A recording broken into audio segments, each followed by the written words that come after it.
CMR Shravanam Sale up to 61% off. Hi నమస్తే, welcome to Suman TV. సరిగ్గా 2 నెలల క్రితం తిరుపతికి సమీపంలోని దామినేడు వద్ద జరిగినటువంటి రోడ్డు ప్రమాదంలో బీటెక్ ఫైనల్ ఇయర్ చదివినటువంటి ఒక విద్యార్థి తీవ్రంగా గాయపడ్డాడు. అయితే ప్రజెంట్ అతను కండిషన్ అయితే మాత్రం చాలా సీరియస్గా ఉంది. ఏదైతే మనం చూపిస్తున్నటువంటి రిపోర్ట్స్ని బట్టి తెలుస్తోంది, దాదాపు ఇప్పటివరకు 25 లక్షలకు పైగా వాళ్ళ కుటుంబ సభ్యులు అతని పైన వెచ్చించారు. అయితే ఎంత ఖర్చు పెట్టినప్పటికీ కూడా అతను కండిషన్ అనేది ప్రస్తుతం స్టేబుల్గా లేనటువంటి పరిస్థితి. వెంకట కృష్ణ వంశీ ఇతను పుత్తూరు సిద్ధార్థ కాలేజీలో బీటెక్ ఫైనల్ ఇయర్ చదువుతున్నాడు. అయితే చేతికి అందించినటువంటి కొడుకు తమ కుటుంబాన్ని ఆదుకుంటాడనేటువంటి ఎంతో ఆశతో ఉన్నటువంటి తల్లిదండ్రులకి ఇదొక తీరనటువంటి శోకంగా చెప్పుకోవచ్చు. ఇప్పటికే ఆయన యాక్సిడెంట్ అయిన తర్వాత కుటుంబం మొత్తం కూడా చిన్నాభిన్నం అయిపోయినటువంటి పరిస్థితి. దాదాపు 25 లక్షల మేరగా ఇప్పుడు హాస్పిటల్ ఖర్చులైనటువంటి నేపథ్యంలోనే ఇంకా కూడా అమరా హాస్పిటల్లో అతను ట్రీట్మెంట్ తీసుకుంటున్నారు. అంటే హెడ్ ఇంజురీ అయినటువంటి నేపథ్యంలోనే అసలు హాస్పిటల్కి తీసుకొచ్చిన తర్వాత 90% ఛాన్సెస్ లేవనేటువంటి విషయాన్ని డాక్టర్లు చెప్పారు. ఎలాగైనా సరే తన కొడుకుని బతికించుకోవాలనేటువంటి ఒక ఆశతో తల్లిదండ్రులు ఎంత ఖర్చైనా పర్లేదు అనేటువంటి విషయాన్ని డాక్టర్లు చెప్పడంతో ఎక్కడెక్కడో స్పెషలిస్ట్ అయినటువంటి డాక్టర్స్ని అంతా పిలిపించి ఆ అబ్బాయికి ట్రీట్మెంట్ అందించారు. దాదాపు 2 నెలల పాటు హాస్పిటల్ చుట్టూనే తిరుగుతున్నారు. అయితే వాళ్ళ స్తోమత సరిపోలేనటువంటి పరిస్థితిలో ప్రస్తుతం వాళ్ళ కుటుంబానికి సంబంధించినటువంటి దీనస్థితిని చెప్పుకోవడానికి మన ముందున్నారు. వాళ్ళతో మాట్లాడదాం. అసలు ఎలా యాక్సిడెంట్ జరిగింది, ప్రజెంట్ కండిషన్ ఏంటో తల్లి ఉన్నారు, ఆ అబ్బాయికి తల్లి మాట్లాడదాం. మా వెంకట కృష్ణ వంశీ, అసలు ఏం జరిగింది, ఆ అబ్బాయి ఎడ్యుకేషన్ ఎలా ఉంది, ఇప్పటివరకు ట్రీట్మెంట్కి సంబంధించినటువంటి ఖర్చు ఎంత అయింది? నమస్తే సార్. సార్ బాబు బీటెక్ త్రిబుల్ ఈ చదువుతున్నాడు సార్. బీటెక్ త్రిబుల్ ఈ చదువుతున్నాడు. మే 23 అంటే యాక్సిడెంట్ అయినప్పుడు దామినేడు కానించి జాతర ముగించుకొని ఫ్రెండ్ తోలుతాండే బాబు వెనకాల కూర్చో ఉన్నాడు. ఏదో కుక్క అడ్డం వచ్చిందనేసి స్కిడ్ అయిపోయి బాబుకి ఎక్కువ ఇంజురీ అయిపోయి హెడ్ బ్రెయిన్ అంతా ఫ్లాట్ అయిపోయింది సార్, బ్లడ్ పూర్వకంగా. ఇంకొక అబ్బాయికి జస్ట్ కింద పడిపోయాడు. కానీ మేము ఇక హాస్పిటల్కి హుడాడికి తీసుకొచ్చాము. యాక్చువల్గా బాబు అసలు ఇంకేం హోప్ లేదని వాళ్ళకు చెప్పడమే స్టార్టింగే, మాకు బాబు ఇంకా లేడు మీకు అని చెప్పారు. కాకపోతే చిన్న ఏజు 22 ఇయర్స్ కదమ్మా, జస్ట్ చేస్తాం ఆ హోప్తో మేము చేస్తున్నాము అనేసి మాకు డౌట్గానే వాళ్ళు తీసుకెళ్ళారు సార్. మళ్ళీ ఆఫ్టర్ ఆపరేషన్ తర్వాత బయటకు వస్తే out of range, just brain ఒకటి ఫ్లాట్ అనేది క్లియర్ చేసాము. కానీ ఆ అబ్బాయి కోలుకోవడం మాత్రం వాళ్ళు మేము ఇన్ టైం అని చెప్పలేము, సమ్ టైం జరుగుతుంది. రిహాబిటేషన్కి వెళ్ళేసి అక్కడ మీరు కొంచెం తీసుకోవాలి అనేసి ఇంకా ఏవో ట్రెకాస్మ్ ఇవన్నీ పెట్టారు. అవన్నీ క్యూర్ అని కూడా వాళ్ళు నా తల్లో బోన్స్ తీసి కడుపులో కూడా పెట్టారు. కానీ అవి మళ్ళీ పెట్టడానికి టైం పడుతుంది. మీరు రిహాబిటేషన్ తీసుకొని వెళ్ళాలా, బాబు కొంచెం మెలకు రావడానికి కూడా టైం పడుతుంది. కానీ తొందరగా అయితే రాడు, మీరు హోప్స్ అయితే పెట్టుకోవద్దండి. జస్ట్ బాబు కొద్దిగా వస్తాడనేస్తే వెళ్ళాం సార్ రిహాబిటేషన్కి. మళ్ళీ నెక్స్ట్ బాబుకి బోన్స్ మళ్ళీ రీసెట్ చేసుకొని ఆ ఇదిలో మేము వచ్చాము. కానీ వీడికి వచ్చాక ఆ బోన్స్ కూడా అవి చాలా ఇది అయిపోయినాయి, ఇంజూర్ అయిపోయినాయి, తీసేసేయాలి అన్నారు. అవి కూడా తీసేసారు సార్. బ్లూ ఎల్లో కలర్లోకి వచ్చేసాయి, వైట్ కలర్ ఉండాల్సినవి. అవి రీప్లేస్ చేయడానికి మీకు ఇంకా 20 వీక్స్ పడుతుంది. అంటే కొత్తది రెడీ చేసి పెట్టాలి, ఆర్టిఫిషియల్ అని చెప్పారు. ఇప్పటికే మేము 25 lakhs బాబు పేరు ఖర్చు పెట్టాము. బంధువుల నుంచి ఆఫీస్ నుంచి 10 lakhs వచ్చింది. అది కాకుండా మా పాప పేరుతో ఉన్న డిపాజిట్ అమౌంట్లు బాబు పేరుతో వేసిన అవన్నీ క్యాన్సిల్ చేయించేసి మిగతా అమౌంట్ అడ్జస్ట్ చేసాము. కానీ అది 10-15 lakhs వరకు అవుతుంది అంటే ఆర్టిఫిషియల్ పెట్టడానికి. కానీ మా దగ్గర అంత స్తోమత కూడా లేదు సార్. అందుకని మేము ఈ సుమన్ టీవీ తరఫున మేము దాతలు ఎవరైనా ఉంటే మేము సాయం చేస్తామని బాబు చదివించేదానికి మేము ఇంత ఇబ్బంది పడినాం. లాస్ట్ మూమెంట్లో చదివిపోయే మూమెంట్లో బాబుకి ఇట్లా జరిగింది. ఇప్పుడు బాబు లేదంటే మాకు లైఫ్ కూడా లేదు సార్. చిన్న బాబు ఇప్పటికే వాడు కోలుకున్నట్టే జస్ట్ ఉన్నాడు. కానీ మా ఇదిలో అయితే రాలేదు. వాడు ఇంకా కళ్ళు తెచ్చి చూస్తాడు కానీ మమ్మల్ని ఫ్యామిలీని ఎవరిని గుర్తుపట్టట్లేదు. కానీ ఫుల్గా వాడికి ఆర్టిఫిషియల్ బోన్స్ పెడితేనే వాడు మమ్మల్ని గుర్తిస్తాము అంటున్నారు. కానీ అవి 10-15 lakhs వరకు అవుతుంది. కానీ అసలు మేము ఊహించుకోవడానికి కూడా అమౌంట్ మాకు సరిపోదు సార్. అసలు వేరే ఛాన్స్ కూడా లేదు మాకు. ఎవరైనా ఇచ్చే వాళ్ళుంటే మేము ఇదేస్తాం. మా బాబు మీరు ఎవరికైనా సాయం చేస్తూ ఉంటారు అట్లా మాకు కూడా కొద్దిగా సాయం చేయండి. ఇప్పటి వరకు 25 లక్షలు అయింది అంటున్నారు. ఎక్కడి నుంచి తెచ్చిపెట్టారమ్మా? మీ హస్బెండ్ చూస్తే ఒక చిన్నపాటి ఎంప్లాయీగా తెలుస్తుంది. అదే సార్, ఆఫీస్ తరపున వాళ్ళు సెంటిమెంటల్గా మాకు అమౌంట్ ఎంత ఇచ్చారు సార్.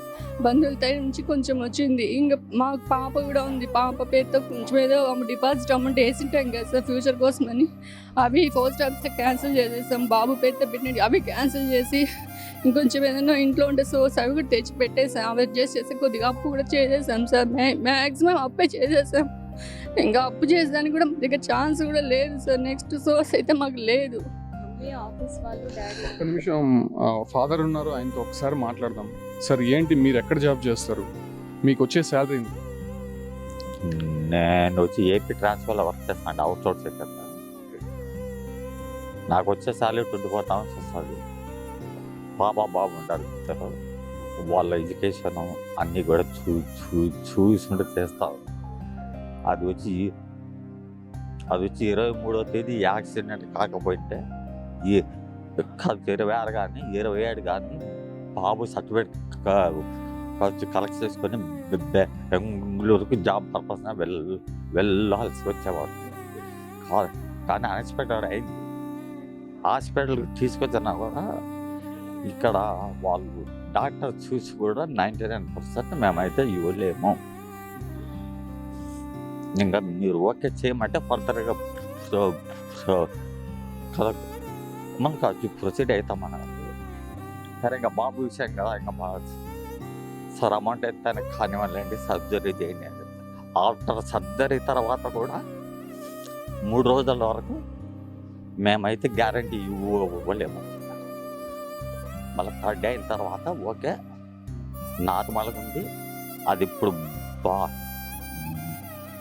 బాబు వచ్చి 3 నెలలు పడుతుంది, 6 నెలలు పడుతుంది, సంవత్సరం పడుతుంది అని మేము చెప్పాలి.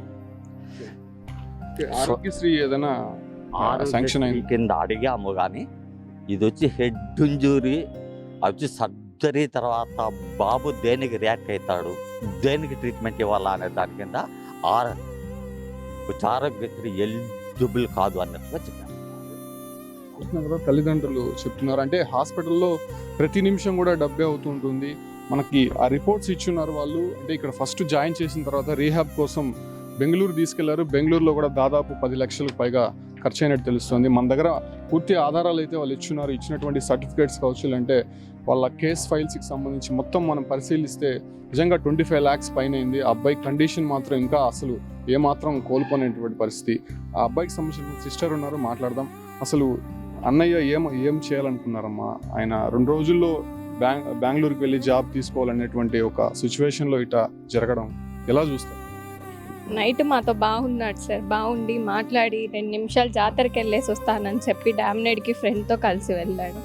ఇంకా లేట్ అవుతుంది రమ్మని చెప్పి కాల్ చేయంగా ఇంక ఇంటికి వస్తున్న దారిలో అతను వాళ్ళ ఫ్రెండ్ ఇద్దరు వచ్చేటప్పుడు కుక్కలు అడ్డం వచ్చాయని చెప్పి ఇక బైక్ కంట్రోల్ చేయలేక యాక్సిడెంట్ అయింది. మా బ్రదర్ వెనకాల కూర్చోన్నారు. 50 meters దాకా దూరంగా వెళ్ళి పడడం వల్ల డైరెక్ట్గా బ్రెయిన్కే తగలడం వల్ల కోమాలోకి వెళ్ళిపోయాడు. స్పాట్లోనే వెళ్ళిపోయారు. సో అక్కడ నుంచి వాళ్ళ ఫ్రెండ్స్ ఏదో ఒకటి చేసి రొయ్యాకి తీసుకొని వెళ్ళారు. రొయ్యాలోకి వెళ్తే అక్కడ మేము చేయలేము, ఛాన్సెస్ లేవు ఎటువంటివి, మీరు పెద్ద హాస్పిటల్స్ ట్రై చేయండి అనగా అప్పుడు మాకు ఇన్ఫామ్ చేశారు సార్ ఫ్యామిలీకి. అప్పుడు ఫ్యామిలీ అందరం కలిసి ఇంక మేము డెసిషన్ తీసుకొని అమరాకి తీసుకొస్తే సార్ వాళ్ళు అసలు ఛాన్సే లేదు, ఆ అబ్బాయి చిన్న ఏజ్ అంటున్నారు కాబట్టి మేము ఇంకా ఆపరేషన్ చేస్తాము అని చెప్పి ఇంకా మేము ఎంత ఖర్చు అయినా చేయిస్తామంటే అప్పుడు చేసిన స్టిల్ 5 to 8 days దాకా కోమాలోనే ఉన్నాడు. ఆఫ్టర్ కోమాలోంచి బయటకు వచ్చినా కూడా ఎటువంటి రెస్పాన్స్ లేదు, మమ్మల్ని గుర్తించట్లేదు, అసలు ఎటువంటివి ఏం లేవు. మళ్ళీ 2 monthsకి రీహాబ్కి సజెస్ట్ చేసింటే రీహాబ్కి వెళ్ళాం సార్. అక్కడ అటువంటి మాకు కొంచెం కూడా ఇంప్రూవ్మెంట్ ఏం లేదు సార్. అక్కడ ఇంకా బోన్ ఫ్లాపింగ్ అని రిటర్న్ అని మేము వచ్చే లోపలే బోన్స్ ఫుల్ ఇన్ఫెక్షన్ అయిపోయి కడుపంతా ఇన్ఫెక్షన్ అయిపోయిందని చెప్పి నిన్న మళ్ళీ సర్జరీ చేశారు సార్. ఇంకా బోన్స్ ఎటువంటికి పనికిరావు, మీరు ఇంకా ఫైనాన్షియల్గా చూసుకోవాలమ్మా, లేదంటే ఇంకా మీ అబ్బాయి ఇలానే ఉంటారు, ఇంటికి తీసుకొని వెళ్ళండి అని సంథింగ్ ఇలా అన్నీ చెప్తున్నారు సార్ డాక్టర్. ఇప్పటివరకు ఖర్చు అయింది కదా, తర్వాత ఇంకా ఫర్దర్ ఎంత ఖర్చు అవుతుందని చెప్తున్నారు. మొదటగా ఎక్కడుండేది మీరు? తిరుపతిలో ఉంటారా? మీ ఫాదర్కి వచ్చేటువంటి శాలరీ 24,000. అసలు మీ ఇద్దరిని చదివించుకోవడం, మీ ఆస్తిపాస్తులు ఏమైనా ఉన్నాయా? అలా ఏం లేవు సార్. మా మదరు ఫాదర్ చాలా కష్టపడే మమ్మల్ని చదివిపిస్తున్నారు. ఇప్పటికీ స్టిల్ నేను కూడా డిగ్రీ ఫైనల్ ఇయర్ చదువుతున్నాను. ఇంకా నా స్టడీస్ ఫర్దర్ స్టడీస్కి వీటికి అన్నీ ట్రై చేస్తున్నాం సార్. మా బ్రదర్ది ఇంకా బీటెక్ అయిపోయింది, ఫ్యామిలీ సెట్ అయిపోతుంది, ఇంకెటువంటి ప్రాబ్లం లేదన్న జస్ట్ 1 డే వెయిట్ చేసింటే మా బ్రదర్ సెటిల్ అయిపోయింటాడు సార్ జాబ్లో. అంత లోపలే ఇలా జరిగిపోయింది. మనకి తెలిసి బిల్స్ ఉండే 25 lakhs అయ్యింది సార్. వితౌట్ బిల్స్ మనకి అంబులెన్స్కి, మెడిసిన్స్కి ఇంకా దానికి 5 lakhs దాకా ఖర్చు అయింది సార్ మాకు. వాటికి బిల్స్ లేవు సార్, వాటికి అంబులెన్స్కి వాటికి. మళ్ళీ ఇప్పుడు డాక్టర్స్ 15 to 18 lakhs అంటే 2 sides బోన్స్ తీసేశారు కాబట్టి సో 1 side బోన్కి వాళ్ళు చెప్తున్నారు సార్ 9 దాకా అవ్వచ్చు 1 side బోన్కి.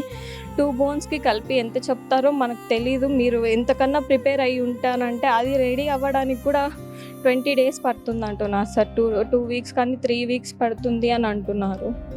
అది వచ్చాక మీరు పెడితేనే అమ్మా, లేదంటే లేదు. ఇంకా మీరు ఇంట్లో పెట్టుకున్నా కూడా ఫుల్ బాడీ అంతా ఇన్ఫెక్షన్ అయిపోయింది సార్ మా బ్రదర్కి.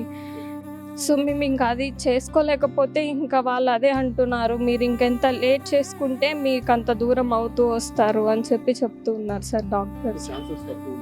ఛాన్సెస్ చాలా తక్కువ ఉన్నాయి, మీరు ఎంత తొందరగా చేయించుకుంటే అంత బెటర్ అని ఒక్కొక్క డాక్టర్స్ చెప్తున్నారు సార్ మనకి. ఇప్పుడు స్టిల్ ఇంకా ఐసీయూలోనే వెంటిలేటర్ మీదనే ఉన్నాడు. మొత్తం స్టమక్ అంతా ఇన్ఫెక్షన్స్, ఫుల్ ఆఫ్ ఇన్ఫెక్షన్స్ ఉన్నాయి సార్. అవి ఇంకా మళ్ళీ ఇది అయిపోయినా కూడా రీహాబ్కే తీసుకొని వెళ్ళాలి, మీరు ఇంట్లో పెట్టుకునే కండిషన్ అబ్బాయిది కాదు అని చెప్తున్నారు సార్. సో మాకు ఇంకా ఖర్చు ఉంటుంది సార్, 20 నుంచి 25 దాకా ఖర్చు ఇంకా ఉంటుంది. ఓన్లీ బోన్స్ వరకే. ఇంకా ఫర్దర్గా ఎంత అవుతుంది ఏమి అని మాకు ఇంకా ఏం తెలియదు సార్. వాళ్ళు ఇంకా ప్రాపర్ ఇన్ఫర్మేషన్ మాకు ఇవ్వలేదు. బోన్స్ ఒకటే మాకు చెప్పారు, నెక్స్ట్ ఫర్దర్ స్టెప్ ఏంటి, ప్రాసెస్ ఏంటి, ఇంకా మాకేం చెప్పలేదు సార్ వాళ్ళు. మాకు మా బ్రదర్ బతుకు వచ్చి మాతో ఉంటే చాలా, అదే కోరుకుంటున్నాం సార్ మేము. అతను మంచిగా ట్రీట్మెంట్ తీసుకొని మంచిగా బెటర్ అయ్యి మా దగ్గరకు వస్తే చాలా అనుకుంటున్నాం సార్ మేము. కదా 1 week ఉంటే అతను మంచి జాబ్లో చేరేవాడు, కుటుంబాన్ని కొంత ఆర్థికంగా సపోర్ట్ చేసేటువంటి క్రమంలోనే బైక్ యాక్సిడెంట్ అతని కుటుంబాన్ని మొత్తం కూడా చిన్నభిన్నం చేసింది. Venkata Krishnavamshi BTech final year complete అయింది. ఇక 1 weekలో బెంగళూరుకు వెళ్ళి జాబ్కి అప్లై చేయాలి. అదే సమయంలోనే ఒక బైక్ యాక్సిడెంట్ కుటుంబాన్ని మొత్తం కూడా రోడ్డున పడేసినటువంటి పరిస్థితి. ప్రస్తుతం ఆ అబ్బాయి 2 నెలల నుంచి కూడా ట్రీట్మెంట్ కంటిన్యూ అవుతూనే ఉంది. తల్లిదండ్రులు మాట్లాడారు, వాళ్ళ సిస్టర్ మాట్లాడారు. కేవలం తన తండ్రి 24,000 రూపాయలు అతి తక్కువ జీతంతో ఉద్యోగం చేస్తూనే కుటుంబాన్ని పోషించడం, అదే రకంగా పిల్లల్ని చదివిస్తే తనకి ఆసరాగా ఉంటారని చెప్పి చాలా వరకు కూడా ఆశించినటువంటి సందర్భంలో ఇటువంటి ఘటన జరగడం నిజంగా కుటుంబంలో తీవ్రమైనటువంటి ఒడిదుడుకుకి లోన్ చేసిందని చెప్పుకోవచ్చు. సుమన్ టీవీ ఒకటే కోరుతోంది, చాలామంది చాలా డబ్బులు అనేక రకాలుగా ఖర్చు పెడుతూ ఉంటాం. సో ఇటువంటి వారికి హెల్ప్ చేసి ఆ అబ్బాయిని కొంత కోలుకునే విధంగా చేస్తే మళ్ళీ ఆ అబ్బాయి ఫైనాన్షియల్గా కుటుంబానికి ఒక అసెట్గా మారుతాడు. ఖచ్చితంగా వాళ్ళంతా మళ్ళీ కోరుకుంటారు. అదే రకంగానే చిన్నప్పటి నుంచి కని పెంచి పోషించినటువంటి కొడుకు కళ్ళ ముందే ఇలా ట్రీట్మెంట్ తీసుకుంటూ హాస్పిటల్లో విగత జీవిగా పడి ఉండడాన్ని చూసి నిజంగా చాలామంది కూడా కలత చెందుతున్నారు. ఖచ్చితంగా అందరూ కూడా సపోర్ట్ చేయాల్సినటువంటి అంశం ఉంది. అనవసరమైనటువంటి వాటికి డబ్బులు ఖర్చు పెడుతూ ఉంటాం. సో ఇటువంటి వారికి ఖచ్చితంగా హెల్ప్ చేద్దాము. వాళ్ళకి హెల్ప్ చేస్తే అందరూ కూడా హ్యాపీగా ఉంటారు. సో వాళ్ళని ఒకసారి అకౌంట్స్కి సంబంధించినటువంటి డీటెయిల్స్ ఇస్తాము. ఎవరైనా హెల్ప్ చేయదలుచుకుంటే ఉంటే ఖచ్చితంగా వాళ్ళకి అకౌంట్కి సెండ్ చేయాల్సిందిగా సుమన్ టీవీ కోరుతుంది. మీ అకౌంట్ డీటెయిల్స్ ఒకసారి చెప్పండి. డాడీ ఫోన్పే నెంబర్ అయితే 7842707185. పసుపులేటి సురేష్ బాబు అని వస్తుంది సార్. మా మదర్ దుండుకొని వచ్చి 9912944310 నెంబరు. పసుపులేటి కవిత అని వస్తుంది సార్. ఫైనల్గా ఒక్కసారి రిక్వెస్ట్ చేయండి అమ్మా అందరినీ, సుమన్ టీవీ ప్రేక్షకులు కావచ్చు, అంటే మీ వీడియో చూసేటువంటి వారిని అందరినీ కూడా కొంత కలిసివేసేటువంటి అంశం నిజంగా మాకే చాలా బాధేస్తోంది. ఫైనల్గా ఒకసారి రిక్వెస్ట్ చేయండి అందరినీ కూడా. సుమన్ టీవీ అందరి ప్రేక్షకులకి, అందరికీ, దాతలకి, అందరికీ ఒక తల్లి పడే ఆవేదన గురించి మీకు చెప్తున్నాను. మా బిడ్డ వచ్చేసాడంటే మీ అందరి పుణ్యం, మీ అందరి పుణ్యం ఉంటుంది. ఆ బిడ్డ వచ్చాడంటే మేము బతికినట్టే. మేము అప్పుడు బాబు బతికున్నా కదా, మాకు అసలు ఆ బాబుని చూడాలంటే 2 నెలల నుంచి అన్నంలే ఏంలా. అసలు వాడిని చూస్తేనే మాకు అసలు మనసు అంతా కలత అయిపోతుంది. మీరు దాతలు ఎవరైనా ఉంటే ఆ బిడ్డను కాదు, ఒక కుటుంబాన్ని మొత్తాన్ని మీరు కాపాడి కట్టేసినట్టే. కొంచెం సహాయం చేసి మా బాబుని బతికించండి. వాడు ఇప్పుడు బాగా ఉన్నా కానీ మా మధ్యలో లేనంటే వాడిని చేసి చూస్తున్నాం అంతే వాడిని. కానీ ఎఫర్ట్లు పెడితే వాడు కొంచెం ట్రీట్మెంట్ ఇస్తే మాత్రము కనీసం లేట్గా ఇప్పుడు లేకపోతే 6 months 9 months తర్వాత కొంచెం గెటాన్ అవుతానే అంటున్నారు. కానీ దానికి కావాలంటే ఒక డబ్బు మీద ఆధారపడి ఉండే పరిస్థితిలో ఉన్నాం మేము. దయచేసి ఎవరైనా పెద్ద ఉంటే మాత్రం మాకు సాయం చేయండి. ఖచ్చితంగా మా ధైర్యంగా ఉండండి, అందరూ హెల్ప్ చేస్తారు. ఖచ్చితంగా మీ బాబు తిరిగి వస్తాడని చెప్పి సుమన్ టీవీ కూడా ఆశిస్తోంది. చూసారు కదా ఈ వీడియో, చాలా దీనమైనటువంటి స్థితిలో కుటుంబ సభ్యులు ఉన్నారు. కొడుకుని ఎలాగైనా సరే బతికించుకోవాలనే ఆశతో ఉన్నారు. దయచేసి ఎవరైనా హెల్ప్ చేయాలనుకున్న వాళ్ళు చెప్పినటువంటి అకౌంట్ నెంబర్స్కి కొంత డబ్బులు మీ వల్ల అయినటువంటి సహాయం చేయండి. అందరూ కూడా సహాయం చేసి ఆ బాబుని మళ్ళీ సురక్షితంగా ఇంటికి చేర్చి వాళ్ళ కుటుంబ సభ్యులకి ఒక ఆసరాగా సుమన్ టీవీ తరపున ఉన్నటువంటి ప్రేక్షకులు కావచ్చు, అంటే ఈ వీడియో చూసేటువంటి ప్రతి ఒక్కరు కూడా హెల్ప్ చేయాల్సిందిగా సుమన్ టీవీ కూడా కోరుతోంది. Keep watching Suman TV.